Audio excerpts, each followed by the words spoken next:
Fíjate, Arturo, es tu experiencia, tu ajuste de cuentas, el territorio Comanche, pero finalmente por otros toques en cuanto a personajes que le das en otras novelas al asunto periodístico, me hace a mí hacerte las siguientes preguntas. Por ejemplo, ¿no? Nos vamos a ir a la piel del tambor. Primero, ya ves el problema que hay ahí del padre Lorenzo Cuar, que anda investigando quién se metió al ordenador personal del Papa y que luego que se va a Sevilla y luego pues con aquella iglesia que mata para sobrevivir y luego pues se encuentra con un periodista, Honorato Bonafé. Y de entre las primeras personas que le hace la advertencia está Monseñor Aquilino Corvo, que le dice, anda por ahí un tipo desagradable, ¿no? Sácale la vuelta, perdón, mucho cuidado con él. Y luego tenemos otro asunto en el maestro de esgrima, otro periodista que se llama Agapito Cárceles, Ujú. que era muy amigo del maestro de esgrima, don Jaime Astarloa, ¿no? Sí. Y al final de la novela, en el desenlace, es precisamente Adela de Otero, ¿no? Cuando va a ajustar cuentas por aquel manuscrito que quiere Ajá. recuperar y le pregunta a don Jaime, o sea, que también tú eres la culpable del asesinato o de la muerte de Agapito, que era su Ujú, amigo, ujú, de alguna manera lo estimaba, era de su tertulia, ujú. ¿no? Y él le dice, no, que su amigo era un ambicioso, que era un miserable. Sí, todos lo traicionaron, O ¿no? todos lo traicionaron. Pero estamos hablando del periodista. Y nos vamos a otra parte, fíjate, otra vez con Honorato Bonafé. Cuando, Cuyo apellido es una paradoja. bueno, debe estar por ahí, ¿no? Sí. Pero hay un asunto aquí, fíjate. Cuando se encuentra en el Hotel Doña María con Lorenzo Cuar, finalmente pues hay un chantaje ahí, mira, Ujú. si tú me ayudas para yo escribir la historia que quiero escribir, yo no te voy a nadar y te voy a cuidar. Y hay una frase que a mí, en un parlamento de Honorato, que me llamó mucho la atención, que le dice, que sea un periodista no quiere decir que no posea un código moral. No tratas bien a los periodistas ya en tus novelas, el ajuste de cuentas Ajá. del territorio Comanche es una cosa, pero en las novelas que yo he leído, en todas las que Ujú. conozco hasta ahorita, me han salido dos personajes y Honorato Benafé, y no son tus personajes preferidos, son de las Es gentes verdad. negativas. Y Mira, dime, ¿qué piensas de los periodistas, no pues? tengo buen concepto de los... Y hablo bien porque fui uno de ellos y me incluyo en el paquete, me incluyo en ello. Yo creo que en el periodismo hay más canallas que gentes honradas. Creo que el periodismo es un oficio muy peligroso, porque uno empieza el periodismo siempre con buena fe.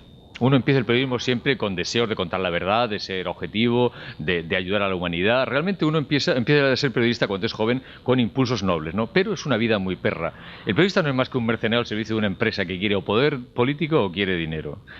No hay ninguna empresa periodística que sea empresa por amor a la humanidad. Todos son por ganar poder político o dinero o ambas cosas, ¿no? Entonces al final existe una perversión moral en el proceso periodístico, ¿no? Uno empieza a transigir, o el jefe tal, oye, no trates mal a este, pero trata bien a este, tal, y este ministro, cuidado con él, y poco a poco te vas enredando en esa maraña de los intereses del mundo, de la vida, de la sociedad, de la política, de todo, y al final terminas traicionándote a ti mismo, ¿no? Entonces, es muy difícil salir indemne de una larga vida como periodista. O sea, yo he visto encanallarse a mucha gente honrada y yo mismo a veces he actuado como reportero a la hora de transmitir, del egoísmo de la exclusiva, la crónica, la portada, el conseguir. Y yo mismo he hecho auténticas canalladas también, ¿no? De las que no estoy en absoluto orgulloso, ¿no? Pero ahí están y las reconozco.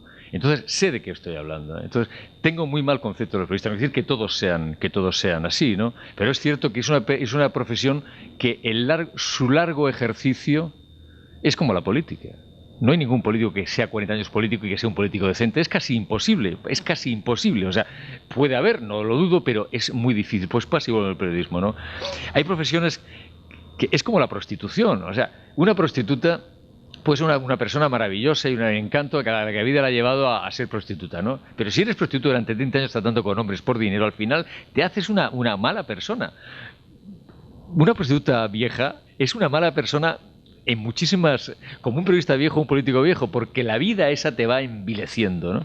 Y eso es lo que ocurre con el periodismo, ¿no? Y como lo sé, bueno, y lo he vivido, pues lo digo con la cabeza muy alta, porque también he hecho cosas buenas, evidentemente, ¿no? Y he intentado también compensar, pero es verdad que en mi memoria como periodista hay momentos oscuros que preferiría no ver, no ver. Olvidarnos entonces del código moral.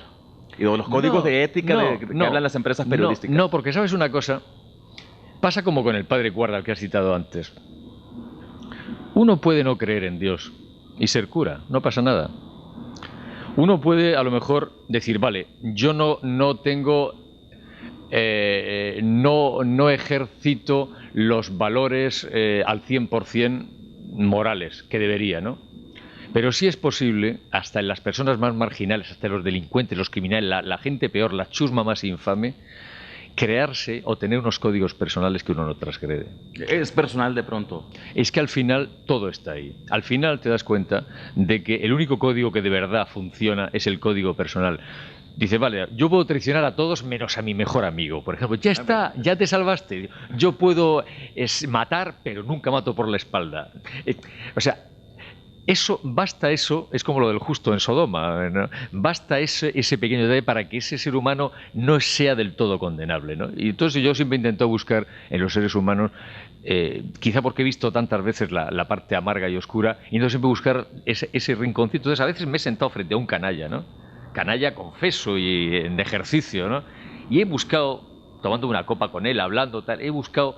Y al final, si uno se preocupa, siempre encuentra, es curioso, siempre encuentra hasta entre los más infames individuos ese pequeño código personal, o gran código, depende de cada cual, esos valores personales a los que se profesa lealtad. Y eso siempre me reconcilia con el ser humano, incluso en los peores momentos. Hay en la novela La Tabla de Flandes un momento en que ya al final César le aclara a Julia el porqué de toda la situación, pero sobre todo le dice, o mejor dicho, le confiesa que él ha hecho negocios sucios como anticuario. Ella se queda sorprendida. Y entonces César, que a punto de morir dignamente, pero y no de esa vulgaridad llamada sida, le dice, así es la vida preciosa, en mi negocio como en todos, la acrisolada honradez es el camino más seguro para morirse de hambre. Difícil entonces, por ejemplo, volviendo de nuevo al periodismo. Es que un periodista honrado al 100%, que no transige jamás y que va por el camino recto, o lo matan o cambia. Pero no creo que... Y eso, contar esto en Sinaloa no es ninguna tontería tampoco. O sea, aquí se puede entender muy bien también, ¿no? Yo cuando me encuentro siempre frente a un superviviente, ¿sabes? Y además quiero que esto se entienda en el contexto que lo voy a decir, ¿no? Cuando he encontrado un superviviente siempre me he preguntado, ¿qué hizo para sobrevivir? Es muy difícil sobrevivir. Cuando veo esos campos de exterminio nazis, ¿no? Tal, digo, bueno, sobrevivió a Auschwitz, a Dachau o a Mauthausen, digo, bueno, ¿qué hizo para sobrevivir? Si casi todos murieron, ¿por qué él sobrevivió? ¿Azar? Sí, a veces es del azar, pero a veces algo habrá hecho para sobrevivir, ¿no? Entonces, digamos, todo superviviente es sospechoso por definición. Y luego nos vamos.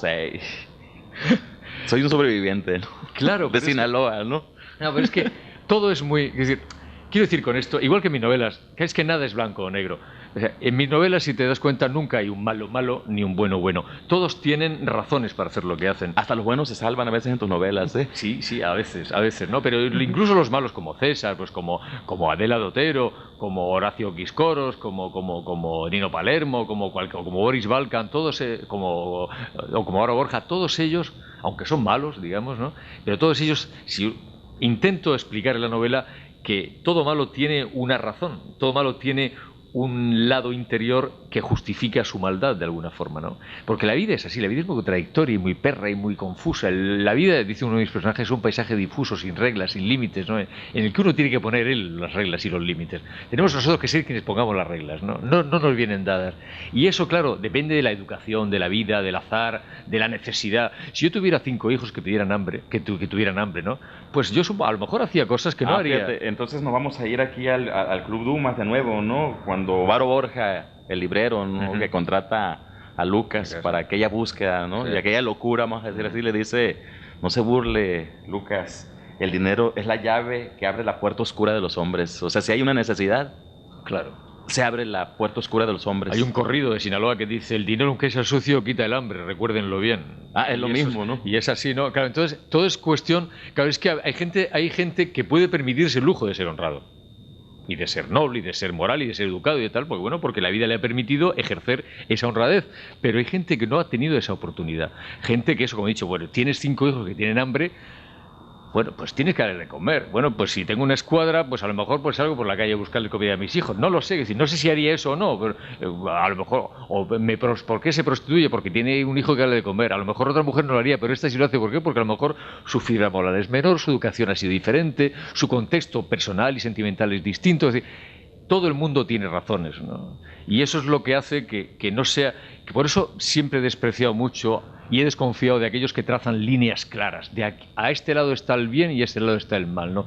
Siempre desconfié de ellos, como siempre desconfié de aquellos que leen un solo libro, ¿no? Los fanáticos, los que creen que tienen la verdad. No, esto es lo verdad y esto es lo falso. Eso siempre produjo mucho miedo, mucho rechazo, porque yo sé que no es tan fácil. Yo sé que no es tan claro. Yo sé que la línea no es tan fácil de trazar, porque es la vida la que te la va trazando y tú solamente puedes seguir la línea que la vida te va trazando y no todos tenemos los mismos privilegios para